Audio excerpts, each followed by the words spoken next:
And then I got king hit on the back of the head and I fell and I got stomped a fair bit on the grounds, and there was no chance to defend myself whatsoever in that situation, and that was probably the worst because I didn't see it coming. That's Nathan Lymn, and if you heard his story from someone else, you'd be forgiven for thinking he's making it up. His life so far has been such a random series of events that it's hard to imagine all this stuff could happen to one person, but it's all true. Culture shock, going from homelessness and oil rigs, being a rough type of individual to putting on a suit. Nathan was a self-described street kid living a chaotic life in and out of crisis housing through teenagehood due to his parents' mental illness leaving them unable to care for him. He was faced with the threat of extreme physical violence on a constant basis, growing up in a world where a looming sense of despair was the norm. Going through obesity, to homeless, to people beating you every day, to the school telling you that you're not going to amount to much, to everything in society just being genuinely against you. How can you cultivate any self-worth? He survived by any means necessary and found work everywhere from helicopter hangars to oil rigs to selling real estate and solar power, all while trying to find his elusive place in the world. I went from a street kid to now I'm doing safety briefings with oil and gas executives to get on these helicopters. That must have been a trip, man. Wild. Nathan's learned lessons from his life experience that can't be taught.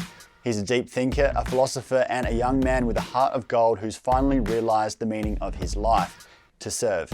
For a long time, I was on my knees going, I don't deserve this. I'm a good man. Someone's going to come save me. No one's going to come save you. The victim mentality. That's right. You got to save yourself. But the problem is we all need help figuring out how to figure out how to save ourselves. Welcome to Young Blood, an award-winning podcast on a mission to make the mental health of young men a top priority.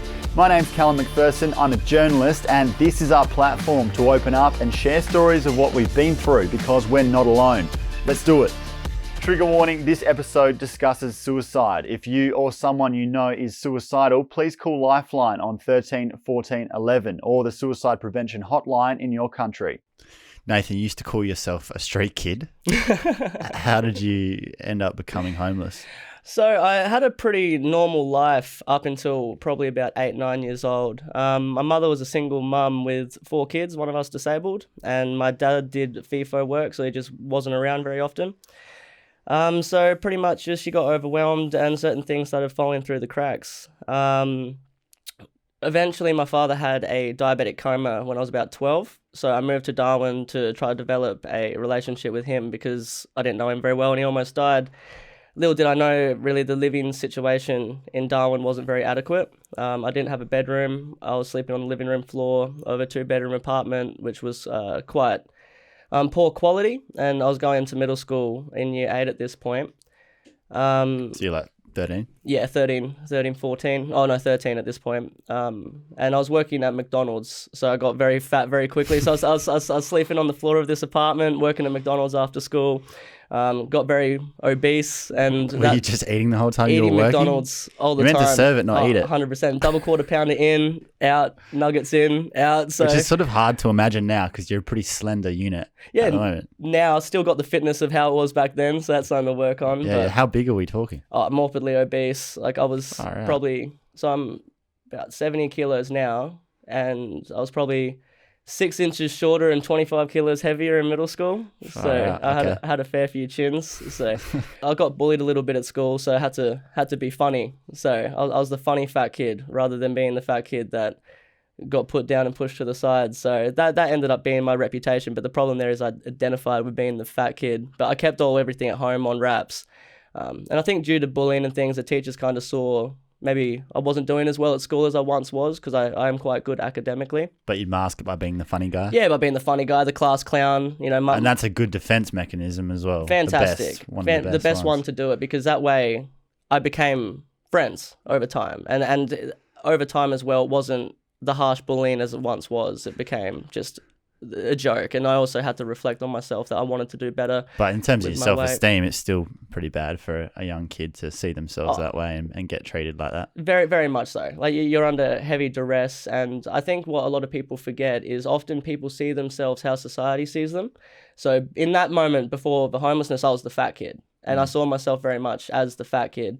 So your self-worth was really low from a young age. Very low. Yeah. And my home unit was very dysfunctional, so there wasn't much support on the home unit. So it's not like I had many people I could talk to. And moving to Darwin, I was now alone. I didn't have the friends that I once had from youth. So being a teenager, people are more set in their ways with their social circles as well. So it's a little bit more difficult to break into that. So lucky I was funny because I was able to break through that and start getting invited out.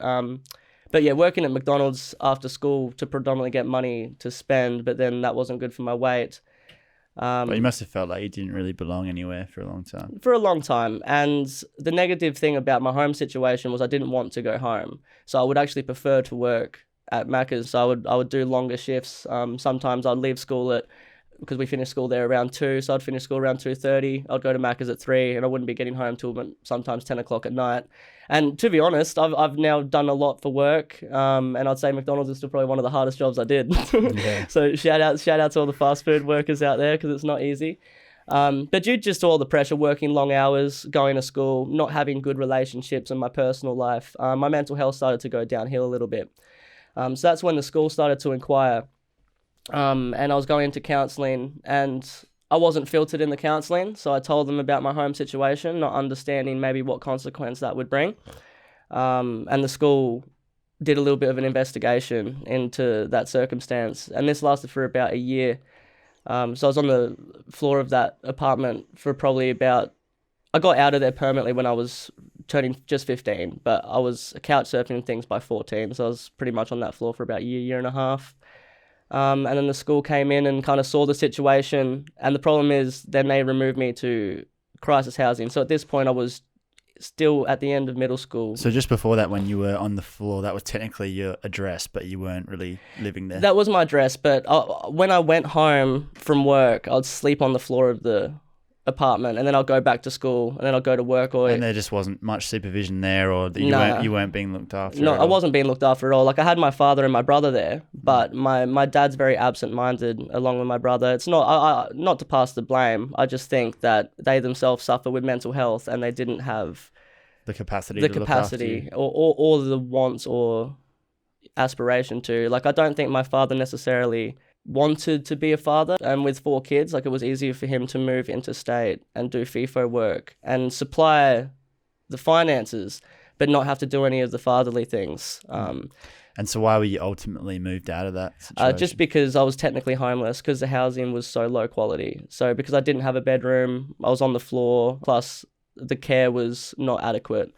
And there was a bit of emotional duress. So I was removed out of that into something they call Casey House, which, to be honest, in a way was worse, because my father wanted to look after his own, reputation to a point, so he didn't want me to go back home, which is fair enough. But the problem is, you're housed in Casey House for 3 weeks in crisis housing, so you have your apartment and there's a carer with 8 other kids that are struggling in a crisis situation.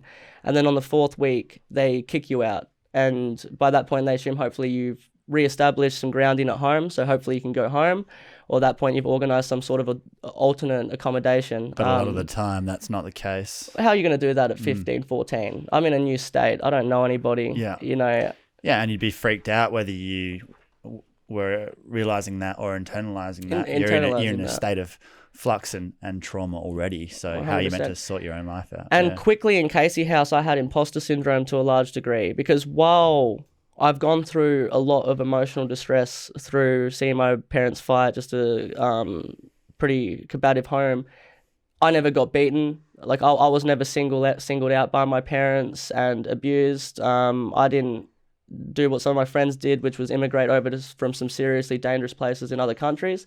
So my story compared to my peers wasn't really a story.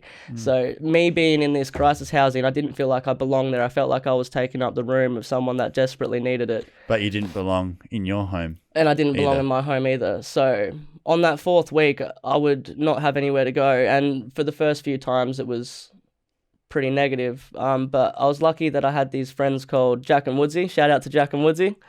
Because he had so Jack was classified probably as a crisis kid too. So his dad was a federal police officer, but not a good dad, and there was domestic violence with him and his mother.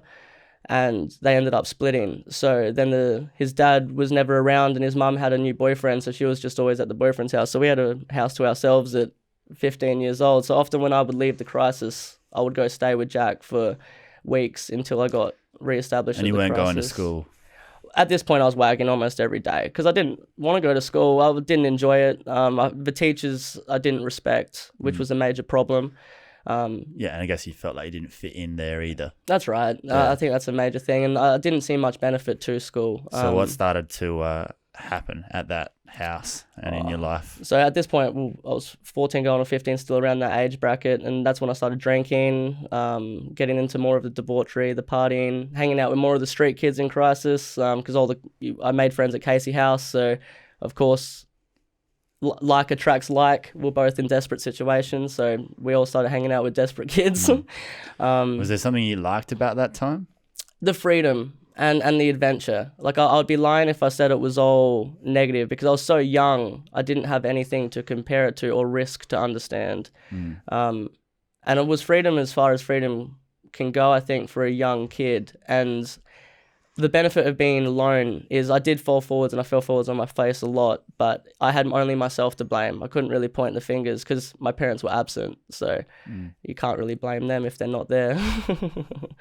So there's just a lot of responsibility, and responsibility with freedom at a young age. What a weird paradox almost. But then also not the self-awareness or the maturity to actually do anything healthy with it as well. That's right, correct. And working at McDonald's to get money to spend, I was only getting paid $13, $14 an hour, so I was trying to do long hours there to get money to go do debauchery with the friends. So the work wasn't really what most people do, work for growth or work for the next step. Mine was work for escapism almost, to get that finance to go into hedonism. Yeah. And where did that lead you as a kid, basically?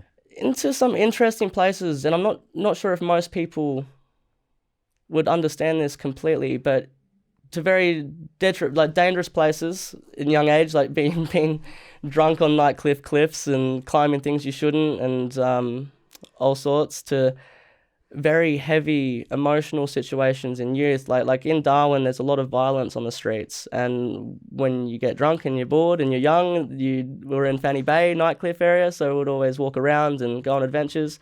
And anyone that lives in the Northern Territory before the housing got demolished in Fanny Bay knows exactly the type of stuff that went on in that place, and there was a lot of fighting, a lot of violence, and we became desensitized to it because we weren't so much involved because we were kids, but we always were watching it. It was almost like the thing to do is get a little bit intoxicated and go out and see all the street fights, all the drama that was happening all around. So that was normalized. It was normalized very quickly, and the problem with that is you become very desensitized to it. It makes you capable of doing it as well. Capable of doing it, and it's leisurable to watch, and I think that's actually a very negative thing. Like, there's a difference between professionals testing their ability and people that are in anguish with no options having emotional outbursts, and that's what Darwin Streets is filled with, is just a bunch of people that don't know how to control themselves.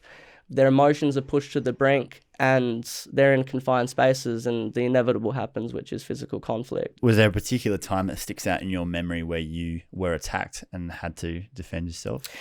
Yeah, particularly one. We just had some, this is a little bit later on when I was housed in Anglicare. So I got housed in a permanent house by Anglicare. So this was our full-time housing facility, and I was living with Africans, and shout out to Missy, AZ. I'm the godfather of his kid. Who would have thought we would be best friends and have the relationship we did today? Because to be honest, when I first met him, we're polar opposites, hat backwards, pants down to his knees, your classic.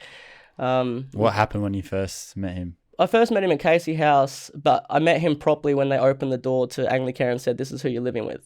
So that's how I met him, was being introduced to my new roommate. And how were you received initially as a skinny white boy? Initially, I think he looked at me like, who's this skinny, weak-looking white guy? Because you'd lost the weight by then, right? I lost the weight due to stress and just the debauchery. I wasn't eating as much as I was going out causing ruckus at this point, and I stopped working at Macca's. And when I opened the door, I saw a gangster-looking African guy with his hat backwards, with strong language and lingo and street slurs and things like that. Little did I know we're much more alike than we are different, and we would become closer than family. But pretty intimidating. Very intimidating and very scary to be put into an environment like that as a young man with no knowledge of how to go about it. I think my way to go about it back then was kill him with kindness. Like, stand up for yourself. And at this point, I'm lucky, shout out to Dane, my other friend, he taught me how to box. So at this point, I was getting into a little bit of trouble on the street. So Dane's like, we need to teach you how to box, because you can't keep getting beat up everywhere, so because... So on that, were there times where you were attacked and had to fight to look after yourself? Yes, yeah, there's quite a lot. I was probably in conflict at one point once every fortnight, just for being around other street kids. We're all in crisis. Lot of jealousy and resentment among people who are struggling. And so even if you try to do the best that you can, things will be interpreted differently, and people will get offended in places that wouldn't normally find offense.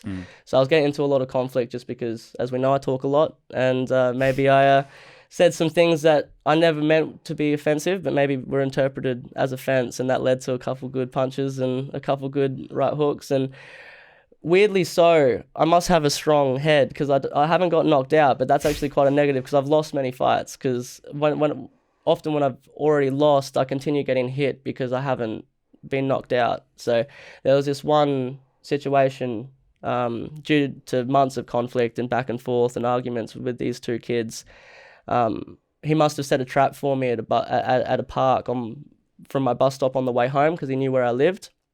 So I got off the bus and I was walking towards Dickwood Drive, and in between the main street and Dickwood Drive, there's a large dark park area. And I was walking just along the path to go around, and I just saw a figure on the park. And in Darwin, everyone knows you see people at the parks all the time at night, weird hours. It's never a shock to see people in large open spaces at night time. So I didn't even think about it. And then I got king hit on the back of the head, and I fell and I got stomped a fair bit on the grounds, and there was no chance to defend myself whatsoever in that situation. And that was probably the worst, because I didn't see it coming. And I think that's what makes a difference, is when you see it's coming, it's a lot easier. But when you don't see it coming, it's you got no chance. You got no chance at all. Yeah, and a lot more damage occurs when you don't see it coming. And what damage was done on that occasion? A lot of just facial cuts, bruising, swelling, like just what you expect from getting stomped on. I'm lucky, so I was on the path, and when I got hit, I fell. My body was on the concrete, but my head was on the grass. So when I got stomped, my head was on the grass, so I got pushed into the dirt. But I didn't crack your skull. So it didn't crack my skull. If I was on anything hard, and if it wasn't, even if it was dry season, because it was closer to wet season, so the ground was mushy. So if it was more dry and solid, I'm sure that the damage could have been more severe. Those situations, as difficult as they were, it's given me a respect for things that people face every single day. Like, I faced these situations early in my life, but I had good support systems through my friends Dane, Jack, AZ. So I had places to go back to feel comfort at this point in my life. You had some sense of community. Some sense of community, and a very strong sense of community at this point, because this is about 4 years down the track. And so how old are you now? I would be 17 in this altercation. So this is just before I started working on the helicopters. So this is right when I was wising up to this isn't the life I wanted to live. So this was near the end of the worst of it. And being confronted with this violence on like a regular basis, when you reflect on that now, have you internalized that as trauma, or did you find a way of dealing with it? I think I did for a long time, and I think more so because the psychiatrist and things I was talking to said that I must have levels of trauma due to these events. When I was going through them, as odd as this may sound, everybody was going through it. Everybody was getting into fights. Like, everybody was seeing this violence. Like it's difficult to articulate how much of an imposter syndrome I felt, because even though I was in violence, I was still a small guy. I was still well-spoken. I was still kind. So mostly by the end of it, I wasn't in the forefront of it like most of them were. So even though... So you were still able to compare and see that others had it worse. Much worse. Like, not a little bit worse, significantly worse. So coming to talk to these psychiatrists about the trauma, Like they listen to it and they'd be like, oh, it's the trauma, it's all this. And you're like, yeah, but you should have seen this guy. You should have seen this. You should have seen everything happening out the back here. Like I don't think, and after this my life led me down the tunnel of philosophy and psychology just to try to understand myself and a reason to why these things happened and try to understand, like you said, the violence and the chaos. How did you see your life through those teenage years, from 13 to 17? How did you view your place in the world? I didn't have one at all. Suicidal tendencies were very much so at an all-time high. Like the only reason I was really standing in is in the friend group that I cultivated with AZ and Dane, love was the forefront. So I'm lucky that I still had a lot of deep emotional connections because I had no self-worth whatsoever. Going through obesity to homeless to people beating you every day to the school telling you that you're not going to amount to much to everything in society just being genuinely against you. How can you cultivate any self-worth when no one tells you that you're worth anything? So of course I had none of that. And I remember you've said to me in the past that you didn't see yourself living past 18. Yes. And I've always kind of had those motivational, I know this sounds weird for a lot of people, but the way I saw it was not through a lens of sadness. And I'm sure people in turmoil might understand this. And this is where I think we need to use more cold cut language with people and not assume you need to be delicate with people because we are resilient. And people in crisis have probably been thinking about these things every day for a very long time. I think the main thing for myself was I had to give other people support, and that was the main thing that I was holding on for, is if I left, we all had nothing, we only had each other. So it was more so... So it wasn't all about you. It was for my friends. You knew you were an important part of their lives and you could appreciate how difficult that was for them because you were going through it as well. 100%. And if anything, I was the more emotionally rational of my group, my very close group in that house, especially with AZ. So people came to me for more of to have the emotional conversations. Like we lived in a very violent place. It was a man's world. Like you don't cry. Like you pull yourself together, So when I came into the share house, if I saw one of the boys was looking a little bit frazzled, a little bit emotional, my house always had 8 people. There was always an activity there. So I'd bring them into my room. I'd be like, hey, bro, I just want to show you something. Come have a look in here. And then I'd come in and then I'd sit them down. I'd be like, talk to me. What's wrong? And then more than often than not, they wouldn't talk, but they would cry or they would just sit there and feel. And you could see just that moment of connection and that moment of relief because it's the first time these people got genuine care from another person. And in that... Yeah, because you have to have that front up more so than in... average life all the time because you're under constant threat. And people don't understand how much threat you were under. Like even your closest friends are emotionally deranged. It will take one trigger for them to even turn on you. So the trust is not there. The love and compassion is not there to even their family and closest friends. So for me and them to be able to cultivate this community, we had trust beyond trust. Like the loyalty that I have with my friends, still I'm the godfather of AZ's kid. Like we still have loyalty and love that will last a lifetime. Like we are family. And that was cultivated through grieving together, through struggling together and facing these suicidal tendencies together. And I didn't want to make it to 18. My life at that point was completely negative from 9 years old. So I suffered from severe depression from 9. In hindsight, it wasn't trauma that gave me depression. It was a taught behavior because my family is depressed. My father's depressed. My mother's depressed. My elder brothers are depressed. Again, no one to blame. We all need to focus on mental health, which is great that we're paying attention to it as a society now because my parents were victim to the pressures of society and the children are the consequence to that. But it's no one's fault, if that makes sense. So it's just why we need to look out for one another. So my depression was taught to me at 9, and I've had a depression mentality all the way through, up until I can say only probably 18 months ago, where it all really started turning around for me on a strong note. How did you pull yourself out of that trap? I got an opportunity which was completely out of right field, which I would have never expected in my life. At this point, I still was working hard at McDonald's and Woolworths all the way through. I was definitely hustling with the boys, being on the lower end of the economic spectrum. You got to hustle to make ends meet. So I was definitely doing some things that could be considered not illegal. Yeah, which ramps up the trouble aspect. So I was really lucky at 17. I got offered, I was going through the newspaper. I saw a job for hangar sweeping just at the airport to clean hangars. So I applied for it. I went for the interview and I killed the interview. And this was with Bond Helicopters. So all of a sudden I went from being a homeless kid with no direction, no hope, working dead-end jobs with no self-respect, to working, even though I was just a sweeper of the hangar. Now I'm next to 332-225 Super Pumas. I'm around highly educated avionics and mechanical engineers. I'm around logistics team leads. I'm around all these sorts of movers and shakers that I've never been exposed to. And I was like, this is a whole nother side of existence. This is hope amazing. here. There's hope here. So I swept that bloody hangar the best I could.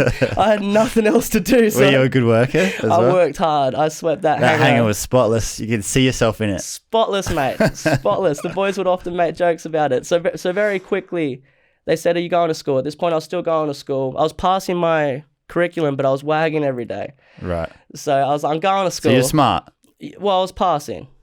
Yeah, but you weren't going or learning at all. You were just able to do it still. Yeah. So you're pretty intelligent. But yeah, you could say that I'm somewhat okay academically. Yeah, but I know you like to say you're street smart, which I'd have to give you the credit for. I think.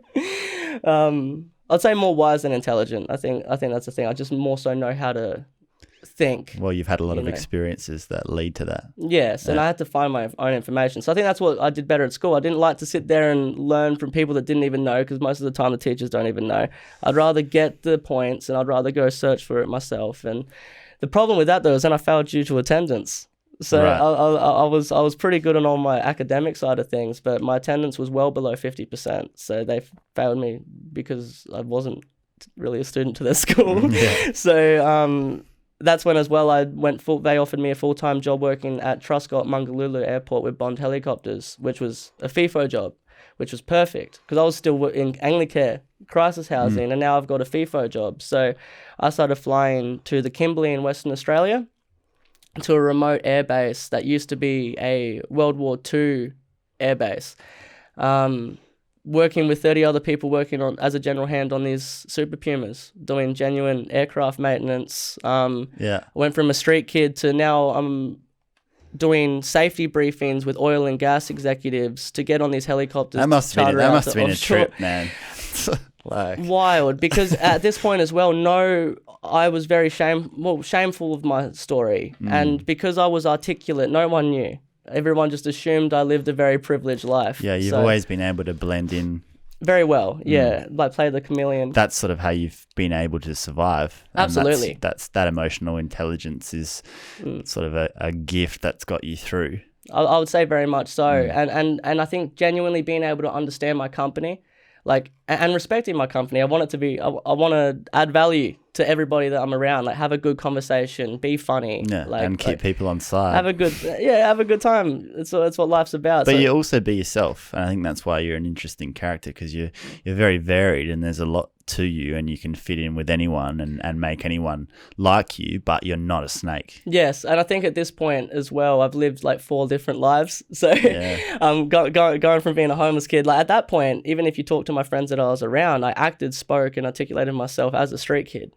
And when I started hanging out with... Well, you couldn't, because you have to adapt. You couldn't be speaking like you need to speak at the briefing for the helicopter with them, because 100%. Then you're not going to be one of them. Could you imagine if I went to one of the NT street kids and I was like, hey, let's talk about like philosophy? Yeah. Like I had Alan Watts in one year and rap in the other. Like what street kid am I going to talk to about Alan Watts? Like it just doesn't make sense. Like they wouldn't be interested. You'd be like, oh, you heard of Alan Watts? I'd be like, fuck off, you fucking loser. Like I'm not interested. That's a great quote. So So you were, by this point, you had a full-time job. Yeah. So now I was working full-time. So and I was 17. So I went from dead-end jobs, no money, doing somewhat questionable things just to pay my rent, to now I'm earning $50,000+ a year, have a highway to an avionics apprenticeship, working on Super Pumas as some of the most impressive machines. And this base used to be a World War II base. Like there's crashed Spitfires in the area, there's bullet shells, there's equipment from World War II. It's like stepping back into a time machine that hasn't been touched by mainstream society. It was absolutely a culture shock and unreal. And then I went offshore. So that was a whole nother experience. Like, you mean offshore drilling? Oil rigs, yeah. So in hindsight, because hindsight's 2020, I was experiencing so much new. I was like, well, how much of this can I experience? And the curiosity for the offshore oil rigs, because we were chartering people out there all the time, I didn't know what they looked like. So I was hearing the stories about it all the time, but I didn't even know what they looked like. So there was a massive part of me, whether it be ADHD or curiosity, that really wanted to get out to the oil rigs. I heard the money out there was phenomenal. There's Deepwater Horizon, there's movies and things on oil rigs, you know. I thought it would be pretty impressive to be able to say that I was offshore. So I started putting out my feelers and talking to some high-level employees that we were chartering offshore, and weaseled my way in. You're good at that. and ended up leaving the helicopters, doing 6 months of training. The boys on the helicopters didn't understand really why I was leaving the position, because I didn't want to really make it that public that I would made another position in that position, if that made sense. I don't know why I felt insecure about that, but I felt like if I let the boys know that I was going offshore, it's like a betrayal. It's like a betrayal, because they were my mentors. I looked at them as very sound, reasonable men, and they looked after me very well. They had faith in me, and it was like the first time in a long time people gave me value, I guess. So I felt like I was betraying these people, but at the same time, I really wanted to see what it was like offshore. Like, it's just really curious. And what was it like? The worst choice of my life. Oof. Shit. I know you've made some bad ones. the lessons we learn, you know, like I thought I was lonely before. you go to an offshore oil rig at 18 years old, because at this point I was 18 going on 19 because of the 6 months of training. Left the helicopters pretty much on 18. So I was 18, 19 going into these offshore oil rigs. Everybody out there was 40, 50-year-old American drillers. Yeah. What type of conversation are you going to have with a 45-year-old American driller? Yeah, and how far out are these rigs? Oh, we're in like pirate waters. Like, so I had to get my passport, but we weren't. So off the coast of Western Australia, there's tons of oil rigs. So I worked on the Noble Clyde Boardrow for a long time, which is decommissioned now. And then I worked on the Northern Endeavour, which was a production vessel. But yeah. What was your job there? So just a shit kicker. All-round shit kicker. So I went from being a general hand with basically an avionics apprenticeship, working on some of the most oppressive machines, to fixing drains if it was clogged, to cleaning shit that needed to be cleaned. Like, just any of the shit kicker work out there. I was getting paid like $21,000 a month before tax. So I went. That was a major. Which motivation. means that the job has to be pretty shit. Pretty fucking shit. And like we're trained on piracy. We're actually trained on mental health, because suicide is a major risk for a lot of these offshore workers. And there's a lot of history of people jumping off the side of the platforms. It's so bad and so isolating. And so isolating. And a lot of these people have genuine family or financial issues at home, and they're trapped on a platform for upwards of a month, because we do 2-month stints, or month stints now, but. So how long did you stick at that for? Not as long as I wanted. Not to choice, but there was a oil and gas crash coming into 2015, 14, 15. That pretty much took all the work away. Did probably 3.5 months on platform on the oil rig with Noble. And then I probably did 1 full month together on the production vessel with Northern Endeavour, with good chunks of wait time in between. So I did a month with Noble, then a week at home, then a month with Noble. Then I had 2 months at home. Yeah. I did another month at Noble. So and you were just coming back and blowing the money away. Blowing the money. like blowing the money. It was the first time any of me and my boys ever saw $1. Yeah. And we had lots of dollars. So and being a selfless person with not much self-worth, I wanted to give my boys the experience. So we would get home and we would go party, we'd go out casino, we'd go out to town, we'd get hotels, but I was the only person that was paying for things. Yeah. So I very quickly... The money was gone fairly soon. Very quickly learned that 20 grand in a week with 8 people is not a lot of money whatsoever, especially when you're all just trying to do the wrong things with it. Well, depends what you call a good time, because it definitely wasn't a fun time. Like anything to excess, that's another thing that I learned there, is the money was great. We're doing everything we always wanted, but boy, there's a back burner to pay for bad behavior. I'd be going back to work when I'd be facing all the repercussions of the bad behavior. Oh, yeah. Yeah, I've had some of that. And so then where'd you go from there after you got off the rig? So after I got off the rig, I did have some savings. And I was like, well, the rig's not coming back anytime soon. And I looked around at my situation in Darwin and I was like, at this point, I got my own house. I wasn't in government housing. And you've been shown that there's a way out of that. And there's a way out. And now I genuinely have trialed and errored the way out. I have my own house. I felt functional. I had money to get the necessities without worrying about it. Like I can't, and I'm sure many people feel this, when you get to put fuel in your car and you don't have to look at the price of the fuel that you put in your car, you feel rich. Just letting that thing flow in, and you look out to the left. I don't even care if it's at $60. I'm gonna take it all the way to full. Like, that's a major milestone for someone that struggles with money for a lot of their life. And I moved from none of it to too much. So I was like, me and my friends are just going through this. This is bad behavior, and I'm gonna end up probably similar to where I was, because as much as I love my friends and they all know I love them, they're still in that. A lot of them are still in that, and a lot of them know how difficult it is. And that's not where you found any of the new positives that you'd It's not where I found any of the positives. It's just where you were spending them. 100%. So at that point, I looked at my situation and I spoke to some of my friends, and they really didn't want me to leave, but I said, I'm going to Adelaide. It's cheaper financially. Everything's cheaper. There's more employment opportunities. Just all around, it's it's not too big. Darwin's a tiny city. I didn't want to go to somewhere like Melbourne. I would have been very overwhelmed with just the size of it. So I thought Adelaide's perfect. Plus, I did grow up in Mount Barker till I was 9 years old. So I was at least familiar with Mount Barker. So that's where I decided to move back to Mount Barker in my own house and start working in real estate down there. I tried to redevelop a relationship with my family. Didn't work. So I just had my own house down there and started working. And how did you get into real estate? Well, so I moved down with my money that I saved from the oil rigs, and I needed a car because I didn't have a car. So I was like, right, well, with pretty much the last of my savings, I need a car. So I went to buy one, and coincidentally, I bought a car off a real estate agent, Jason Carter, who's a major mentor of mine. And coincidentally, he's like, you're really good at negotiating, when I was negotiating for the car. And I was like, oh, yeah. I try, you got to... So he was trying to sell to you and you turned it around on him and you thought, I could use this guy. Well, I think so. Like he was pretty stern on his price, and I went through all the... You weaseled your way. I went through all the things, and I can say I got the price well below what he was willing to really give it. And I think he more so sold it to me because he was like, oh, this kid's got the gift of the gab, and I think he was more impressed rather than anything else, and so he gave me the discount on the car. And then he employed you. Well, he mentored me, so he didn't employ me. He goes, you're obviously skilled at sales.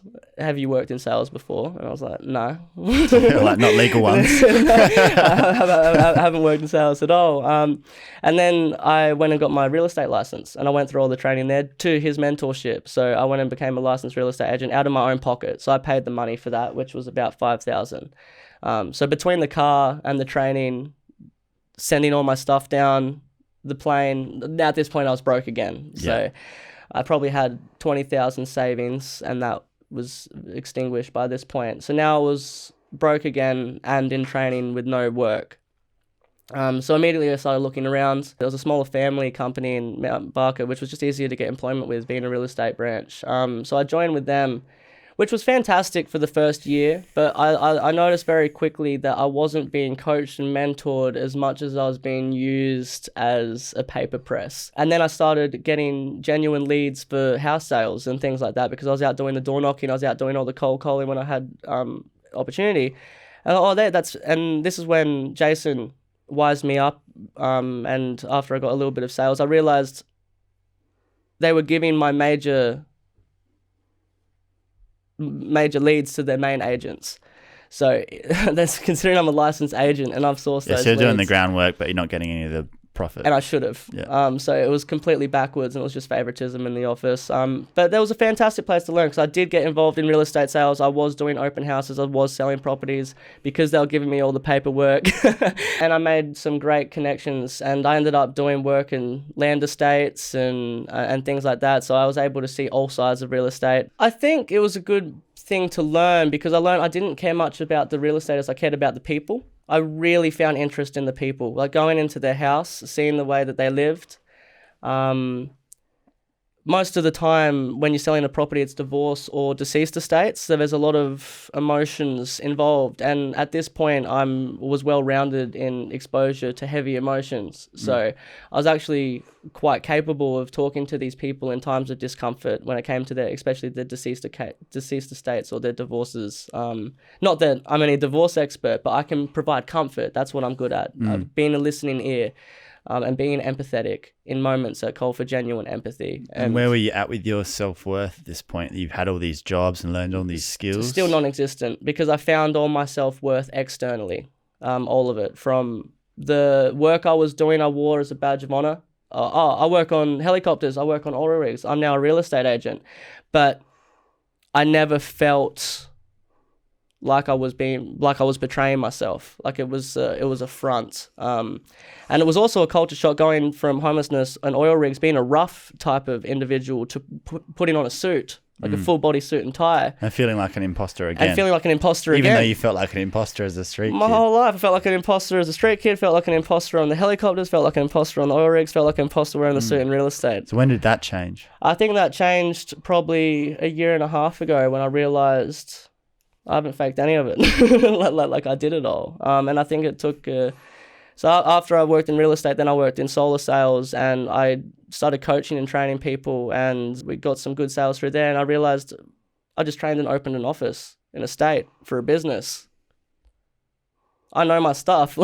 Like, I know a lot more than I knew. And when I'm in flow state, and when I'm in those moments where I'm able to just say the things that I think I know, I'm a lot more capable than I gave myself credit for. So it was having other people, like my business partner, came to really step back, because he hired me at a renewable job. He stepped back and he was just like, you're a lot more capable than I think you give yourself credit for. And then I started focusing. Because you always had this view of yourself as someone who wasn't up to it, wasn't good enough, who didn't fit in and shouldn't really be anywhere. But actually along the way, you'd learned such a vast array of skills. And then also some technical skills in various areas. But the street smarts, the emotional intelligence, you can't teach that. No, I don't think you can other than living through it. And you'd actually become an extremely skilled person in interpersonal relationships just by being under all that stress for so long. Very much so. And I think a long time I saw my empathy as a curse.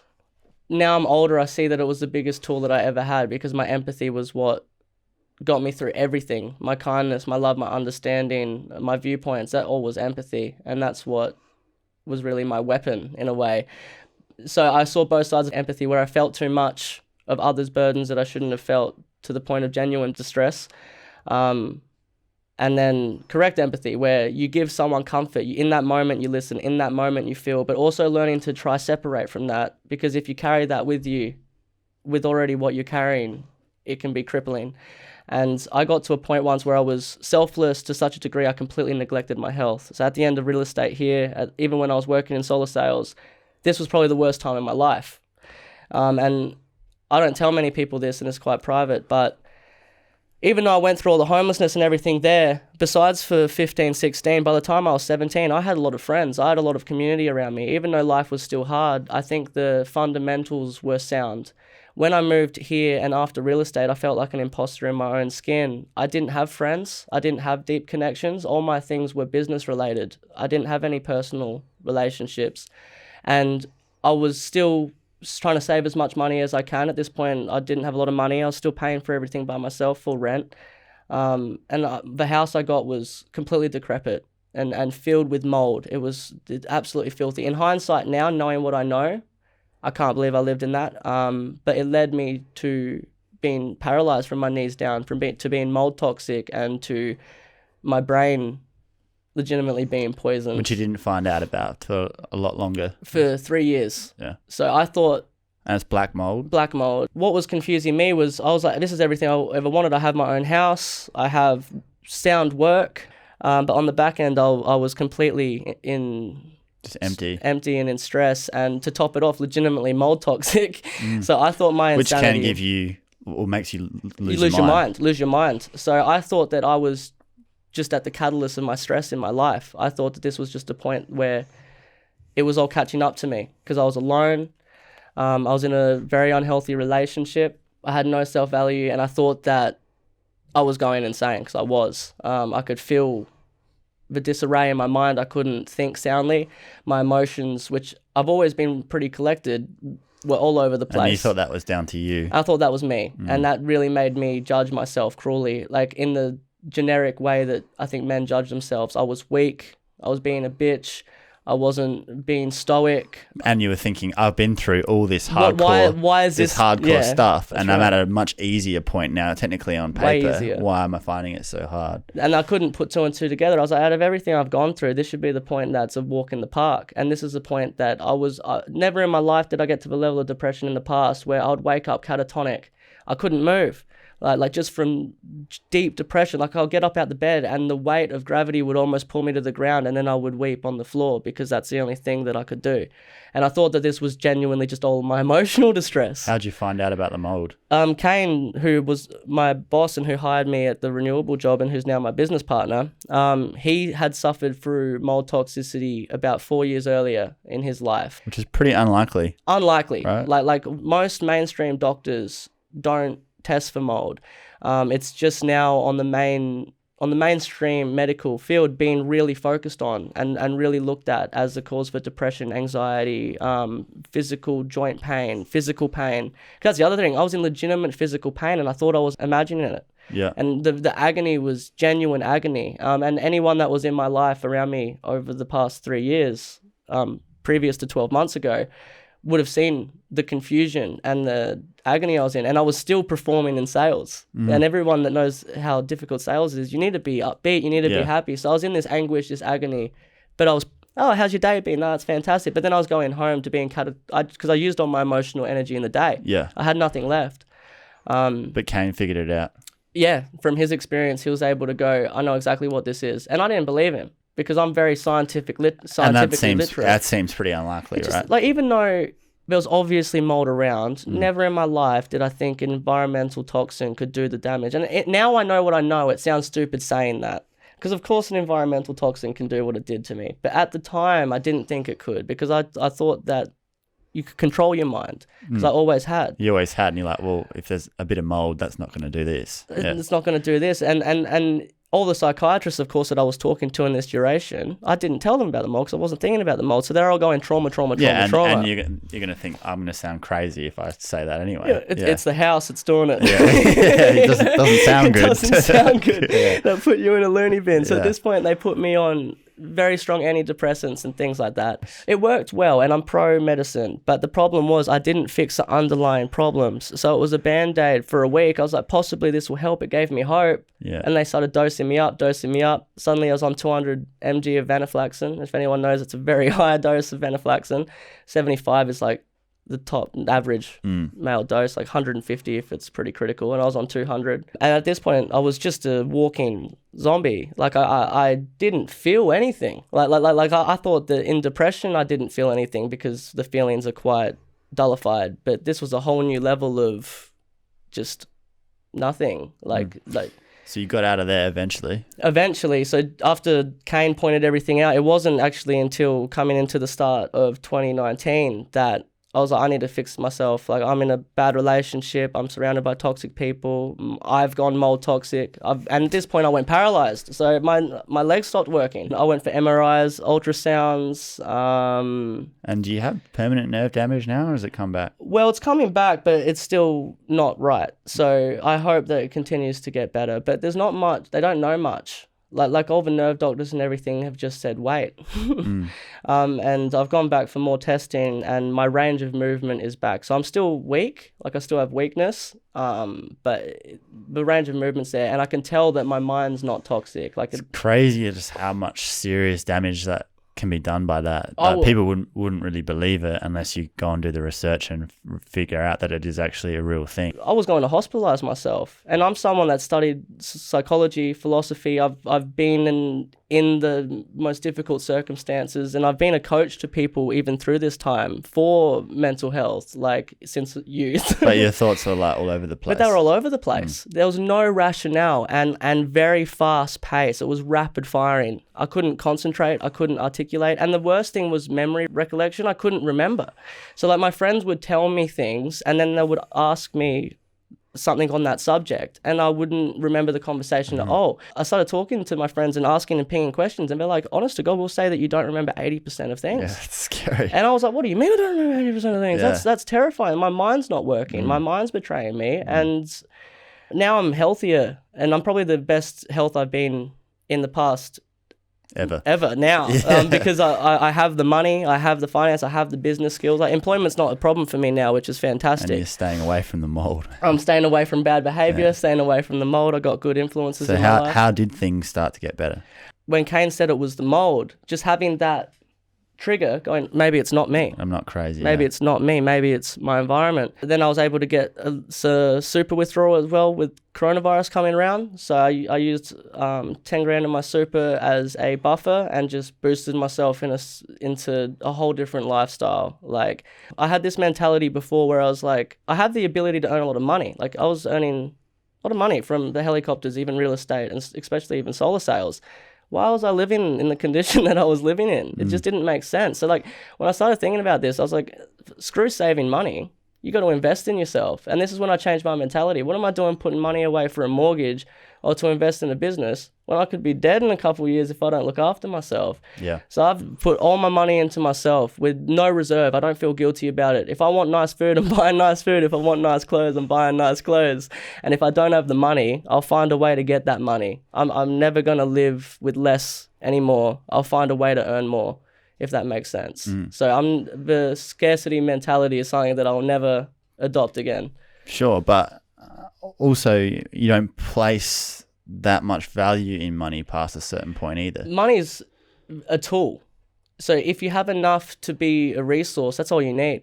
But if you have enough to be a resource and you're not utilizing it, what are you doing? Because you figured out that you could make a ton of money by certain means that you then learned didn't have that much value to you, and you decided not to go that path. No value. Like, as much as I love sales and I'm very skilled in sales, I find a lot of passion in people.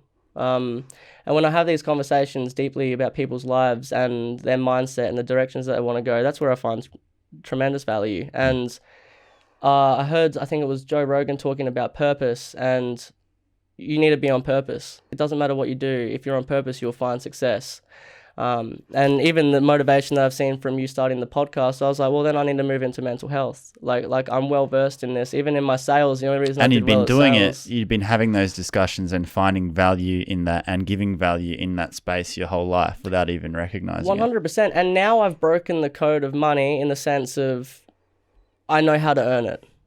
Do I want to do that specific work legally to earn that money? Yeah. Do I want to do that work to earn that money? Do I want to have pretty empty conversations? Yeah, what does it mean? Yeah, do I want to have empty conversations and sign paperwork all day? Or is there a way to earn money and just really add value and change people's lives? And that's where I've seen all this mental health work and the community all standing up together, where we need more preventative mental health treatment. We need more people standing up and assisting each other. And the main clinical setting is very expensive and not very tailored to the client. It's also just part of the picture. It's part of the picture, and I don't want to talk poorly about it because it was genuinely helpful for me. And I tell everybody that you should have a professional in your lives. If you're not talking to someone, you should.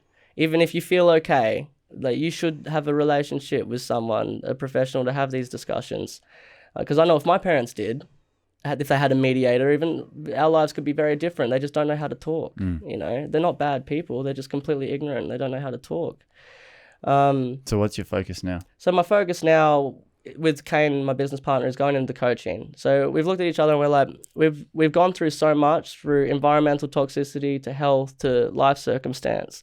We feel like we can genuinely assist people. And doing some research on these things over the past 1 year, 2 years, it was interesting to see that every single person that is an achiever has a coach. There's not one person that is a mover and shaker that doesn't have some sort of coach, whether it be PT, mindset coaching, and accountability, or any of those things. It keeps them accountable to their goals. And one thing that I like to say is, no one's going to come save us. I think that's an important thing for everybody to understand.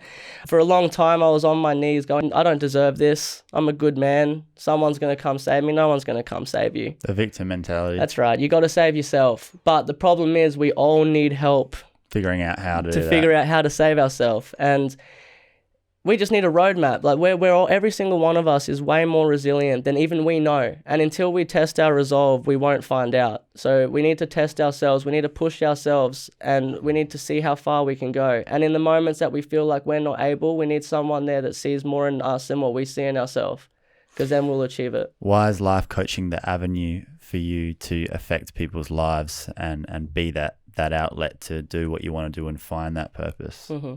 It takes one person to make genuine change in our lives, and a way to do that soundly in a very personal way for 25% of the cost of general clinical setting is to have conversations with people, to talk about purpose, fear, resentment, grief, relationships, like all these major things that we put in the back of our subconscious, which is the main defining things in our personality. If we confront these difficult things in our psyche early on in younger age, whether it be between 20 and 35, we're going to be fantastic men, fathers, partners, the whole lot. We just need to understand what we're scared of. What are these things inside our core that we don't think about, that one way or another pull our strings, that play our puppets? And you want to take this around the country, big picture at some point? That was the original goal. So originally, before COVID, we just wanted to do a bit more of an awareness thing. We're going to invest our money into just getting a caravan and doing similar to what you're doing here, going around and just doing mental health awareness, going into crisis housing like I grew up in and talking to other youths and getting their story more public. So just awareness is the solution. Like people are just not aware and they don't understand. If they understood, then that stranger would have at least been kinder to me. Like I had adult men sometimes spit at me as a homeless child because you were at that that level. I was lower on the ladder than them, and I think the only solution to this is education. And the more we can get out there and make this a big platform, I think the better. So unfortunately, COVID put a big stop on that. So the quickest and I think the most valuable thing we can do now is coaching and continue try to do these things like podcasting and awareness and getting stories out there. So why are you grateful to still be here? I'm massive. I think the two things in the past 18 months which has been massively important to just turning this all around is forgiveness and being grateful. Like I had a lot of resentment still to my family, to society, to certain relationships I had in my life. Myself. And a lot of this was pointing the finger. And what I found there, it was disempowering. It took the power away from me. So forgiveness, step one, even if you don't want to, it's not for them, it's for you. Like even if they don't deserve forgiveness, forgive them because it will eat your soul. So forgive them, move on, and then be grateful. And that's one thing I've always been grateful for is, I guess, again, in my chaos, I was able to look at my peers and go, they have it far worse. They have it far worse than I do. So I didn't even know I was being grateful in a way.